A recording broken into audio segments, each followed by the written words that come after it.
తాకట్లో ఉన్న మీ బంగారాన్ని విడిపించి ఆ రోజు ఆన్లైన్ రేటుకి కొంటాం. Sharma gold company.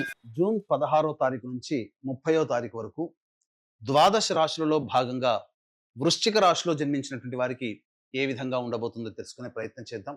ముఖ్యంగా ఈ సంబంధించినటువంటి వృశ్చిక రాశి వారికి ప్రధానంగా గురుగ్రహ సంచార ప్రభావము అనుకూలంగా లేకపోవడం, అనగా గురువు అష్టమ స్థానంలో, అలాగే బుధుడు కూడా అష్టమ స్థానంలోనే సంచారం చేస్తూ ఉండడం, మరియు రవి కూడా అష్టమ స్థానంలో సంచారం చేస్తుండడం, ఇవి ప్రధానంగా కొన్ని ఇబ్బందికర పరిస్థితులు అనేటువంటి, ముఖ్యంగా నిరుద్యోగస్తులు ఇంకా మంచి సమయం కోసం వేచి చూడక తప్పదు.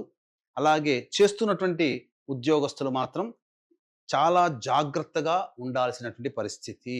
గుర్తుపెట్టుకోండి, మీకు తెలియకుండానే మీ మీద కుట్రలు జరిగే అవకాశం ఉంటుంది. చెయ్యని పనికి మీరు సంజాయిషి ఇచ్చుకోవాల్సినటువంటి పరిస్థితి ఏర్పడుతుంది. కాబట్టి జాగ్రత్తలు పాటించండి. ముఖ్యంగా గవర్నమెంట్తో లింక్ ఉన్నటువంటి కాంట్రాక్టర్లు బిల్స్ కోసం ఎక్కువగా కష్టపడాలి.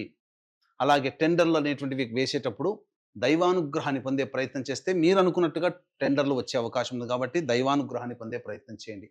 23వ తారీఖు నుంచి కూడా బుధుడు అనుకూలంగా లేని కారణం చేత ప్రధానంగా జరిగేటువంటిది ఏంటి అని అంటే, ఈ 23 వరకు సంబంధించినటువంటిది ధనపరమైనటువంటి సమస్యలు తీరినప్పటికీ 23వ తారీఖు నుంచి ధనపరమైనటువంటి సమస్యలు ఎక్కువగా అవుతాయి. కావున ఇన్వెస్ట్మెంట్స్ విషయంలో 23వ తారీఖు నుంచి జాగ్రత్తలు పాటించండి. ఇది ఒక్కటి మాత్రం సూచన చేయవచ్చు. అలాగే ఎవరికి కూడా డబ్బులు 23వ తారీఖు తర్వాత అప్పుగా ఇవ్వడం అనేటువంటిది చేయకండి. ఎందుకంటే ధనముని నష్టపోతారు. వ్యాపార అభివృద్ధి 23 తర్వాత మీరు చేయకండి. అలాగే గురువు అనుకూలంగా లేని కారణం చేత ప్రధానంగా ఏమవుతుంది, ఈ మూఢమి అనేటువంటిది మీ యొక్క వృశ్చిక రాశికి ధనాధిపతి పంచమాధిపతి గురువు. అట్టి గురువు బలహీనంగా ఉన్నాడు గురుమూఢమి సందర్భంగా. కాబట్టి తీసుకున్న నిర్ణయాలు వ్యతిరేకమవుతాయి. ధనపరమైనటువంటి కుటుంబపరంగా నిర్ణయాలు మీకు వ్యతిరేకతనిస్తాయి. కాబట్టి ఈ యొక్క కొంత సమయం వరకు వేచి చూడడం మంచిదనే విషయాన్ని గమనించుకోవాలి. ఇక శుక్రగ్రహ సంచార ప్రభావం కూడా అనుకూలంగా లేదు ఈ యొక్క వృశ్చిక రాశి వారికి. కాబట్టి ముఖ్యంగా భాగస్వాములతో, జీవిత భాగస్వామితో, ఎవరితో కలిసి పనిచేస్తారో, ఎవరితో కలిసి ప్రయాణం చేస్తుంటారో వాళ్లతో మీరు సానుకూలంగా ఉండండి. వాగ్వివాదాల జోలికి వెళ్ళకండి. విలువైన గృహోపకరణాల వస్తువులు మీరు చెయ్యకండి. ఇది జాగ్రత్తలు పాటించండి అని చెప్పవచ్చు. స్త్రీలతో వాగ్వివాదాలు పనికిరావు. ఇక శని కూడాను అనుకూలంగా లేని కారణం ప్రధానంగా పంచమ స్థానంలో రాశి ప్రభావం, శని సంచార ప్రభావం చేత నిర్ణయాలు తీసుకునేటప్పుడు 1కి 2 సార్లు ఆలోచించి నిర్ణయం తీసుకోండి. పెద్దల యొక్క సలహాలు సూచనలు పాటించండి, ఇది చెప్పవచ్చు. అలాగే కుజకేతుల యొక్క సంచార ప్రభావము, ఉద్యోగంలో మార్పుల్ని కోరుకుంటారు. మీకు తెలియకుండానే మీరు సున్నితంగా మనస్కులుగా ఉండడం గానో, లేకపోతే చిన్నదానికి కూడా భరించలేకుండా తొందరగా ఎక్కువగా రియాక్ట్ అవ్వడము అనేటువంటిది జరుగుతుంది. కోపములు ఎక్కువగా వస్తాయి. జాగ్రత్తలు పాటించండి. కోపాన్ని దిగమింగుకునే ప్రయత్నం చేయండి. ఇక రాహువు కేతువు, అర్ధాష్టమ రాహువు, దశమ కేతువు, ఇది తీసుకున్న నిర్ణయాలు సరిగ్గా అమలు చేయలేనటువంటి పరిస్థితి. ఒక్క బుధుడు తప్ప మిగతా ఏ గ్రహాలు కూడా అనుకూలంగా లేని కారణం చేత నవగ్రహాల యొక్క అనుగ్రహం సంపూర్ణంగా మీరు పొందక తప్పదు. కాబట్టి వీక్షించేటువంటి ప్రేక్షకులు కూడా గమనించాల్సినటువంటి అంశం ఏంటంటే, దైవానుగ్రహం ఈ వృశ్చిక రాశి వారికి కావాలి. కావున దైవానుగ్రహంతో మీరు చక్కగా మీ పనులలో విజయాన్ని సొంతం చేసుకుంటారని చెప్పవచ్చు.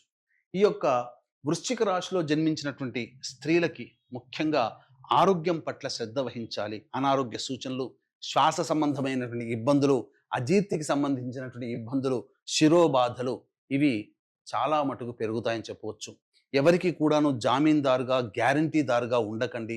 మీ డబ్బులు ఎవరికి అప్పుగా ఇవ్వకండి. ఒకసారి పోతే మళ్ళీ తిరిగి రావు. ఈ సమయం ఈ స్త్రీలకి అనుకూలంగా లేదు. చేస్తున్నటువంటి వృత్తి వ్యాపారాలు మీరు సాధారణంగా కంటిన్యూ చేయండి తప్ప కొత్త వాటి జోలికి వెళ్ళకండి. ఇప్పటికే మీకు గౌరవంగా ఉన్నటువంటి వాళ్ళు మీకు మళ్ళీ అగౌరవాన్ని పరిచే విధంగా ఉంటారు. కుటుంబ సభ్యుల యొక్క ప్రేమని కోల్పోతారు. చేయని తప్పుకి మీరు శిక్ష పడాల్సినటువంటి పరిస్థితి వస్తుంది. కాబట్టి ఎవరితో కూడాను అతిగా ప్రేమ, అతిగా కోపము ప్రదర్శించకండి. ఇది సాధారణంగా చెప్పవచ్చు.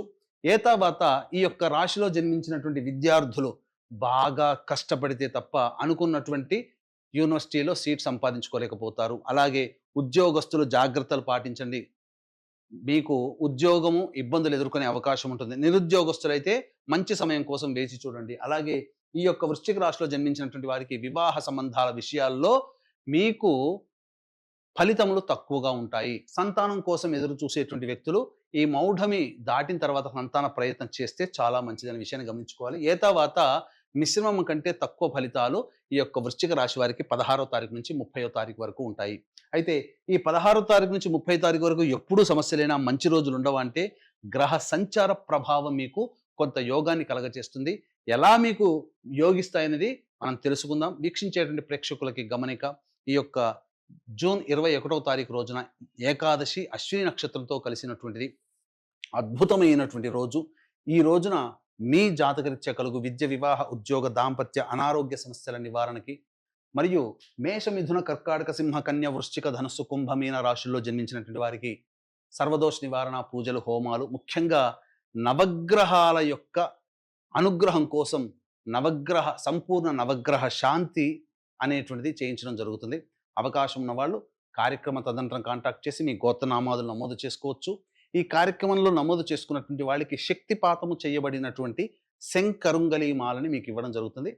ఈ యొక్క కార్యక్రమంలో మీ గోత్రనామాదులు నమోదు చేసుకోవచ్చు. ఇక గమనించుకున్నట్లయితే 16వ తారీఖు రోజున ముఖ్యంగా రాని బాకీలు వసూలవుతాయి. ధనపరమైన సమస్యలు తీర్చుకుంటారు. ఎదుటి వాళ్ళ సహాయ సహకారాలతో మీ పనులన్నీ పూర్తి చేసుకుంటారు. విందులు వినోదాల్లో ఆనందంగా పాల్గొంటారు. 17, 18, 19, 20 ఈ తేదీల్లో గనక చూసుకున్నట్లయితే ప్రధానంగా వాహనాన్ని నడిపేటప్పుడు జాగ్రత్తలు పాటించాలి. తల్లిగారి ఆరోగ్యం పట్ల శ్రద్ధ వహించాలి. గృహం మరమ్మతులు, వాహన మరమ్మతులకి ఖర్చులు అధికంగా అవుతాయి. సంతోషం లేనటువంటి పరిస్థితి. అలాగే మీ ఆరోగ్యం పట్ల కూడా శ్రద్ధ వహించాల్సినటువంటి పరిస్థితి. వృధా కాలయాపన జరుగుతుంది. ఏ పని ముందుకు సాగదు. బ్రేక్స్తో కంప్లీట్ అవుతుంది.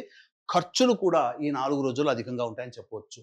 21, 22, 23, 24 తేదీల్లో గనక చూసుకున్నట్లయితే మీకు ధన రాబడి చాలా బాగుంటుంది. ఇదివరకు పెట్టినటువంటి ఖర్చులకి మించిన ఆదాయాన్ని మీరు లభించడం ద్వారా మీరు రుణ విమోచనాన్ని పొందుతారు. రాని బాకీలు వసూలవుతాయి. ఇతరుల యొక్క సహాయ సహకారాలతో మీరు మీ పనులను పూర్తి చేసుకుంటారు. ఆనందంగా జీవిస్తారని చెప్పవచ్చు. ఇక 25, 26 తారీఖుల్లో మాత్రం మీరు ఎక్కువగా కష్ట నష్టాలు ఎదుర్కోవాల్సినటువంటి పరిస్థితి. ముఖ్యంగా ఉద్యోగంలో ఉన్నటువంటి వాళ్ళు చాలా జాగ్రత్తలు పాటించాలి. లేదా ప్రభుత్వపరమైనటువంటి ఇబ్బందులు ఎదుర్కొనే అవకాశం ఉంటుంది. ధనపరమైన ఖర్చులు ఊహించకుండా ఎక్కువగా ఉంటాయని చెప్పవచ్చు. అన్ని విధాలుగా జాగ్రత్తలు పాటించాలి. మీ ఆరోగ్యం పట్ల కూడా శ్రద్ధ వహించాలి. 27, 28, 29 తేదీల్లో సంతానము మూలకంగా ఖర్చులు, సమస్యలు, సంతానంతో విభేదాలు పెరుగుతాయి కాబట్టి లౌక్యంతో, సంతానంతో వ్యవహరించండి. ఇక వృధా కాలయాపన జరుగుతుంది. ఆస్తి సంబంధమైనటువంటి విషయాలు చర్చకు వస్తాయని చెప్పవచ్చు. 30వ తారీఖు రోజున చేస్తున్నటువంటి వృత్తి, ఉద్యోగ, వ్యాపారాల్లో అనూహ్యంగా ఊహించిన దానికంటే ఎక్కువగా లాభాన్ని, సంతోషాన్ని పొందుతారు. అందరి సహాయ సహకారాలతో మీ పనులన్నీ పూర్తి చేసుకుంటారని చెప్పవచ్చు. తర్వాత చెప్పొచ్చేది ఏమిటంటే 25, 26, 17, 18 ఈ తేదీలలో ఖర్చులు అధికంగా ఉంటాయి కాబట్టి ఖర్చుల శాతాన్ని తగ్గించుకునే ప్రయత్నం చేయండి. అంతా సుఖంగా ఉంటుందని చెప్పవచ్చు. ఇక ఈ యొక్క వృశ్చిక రాశి వారికి సమస్యలు ఈ 16 నుంచి 30వ తారీఖు వరకు ఉండేటువంటి సమస్యల పరిష్కారం కోసం ప్రతిరోజు నవగ్రహాల చుట్టూ శివాయ నమః అంటూ 27 ప్రదక్షిణలు చేసి శివుని దర్శించుకోవడం, అలాగే దత్తాష్టకం రోజుకి 3 సార్లు పారాయణం చేసినట్లయితే తప్పకుండా మీ సమస్యలు తీరుతాయి. ఇప్పుడు చెప్పినటువంటి సమస్యల కంటే ఇంకా ఎక్కువగా మీరు సమస్యలు ఎదుర్కొంటున్నారు అనంటే దగ్గరలోని మంచి ఉపాసనా పరులైనటువంటి జ్యోతిష్యులని సంప్రదించి వారి సలహాలు, సూచనలు కనుక పాటించితే మరింత మెరుగైనటువంటి జీవితాన్ని పొందుతారని తెలియజేస్తూ సర్వం శ్రీ ఉమామహేశ్వర పరబ్రహ్మార్పణమస్తు.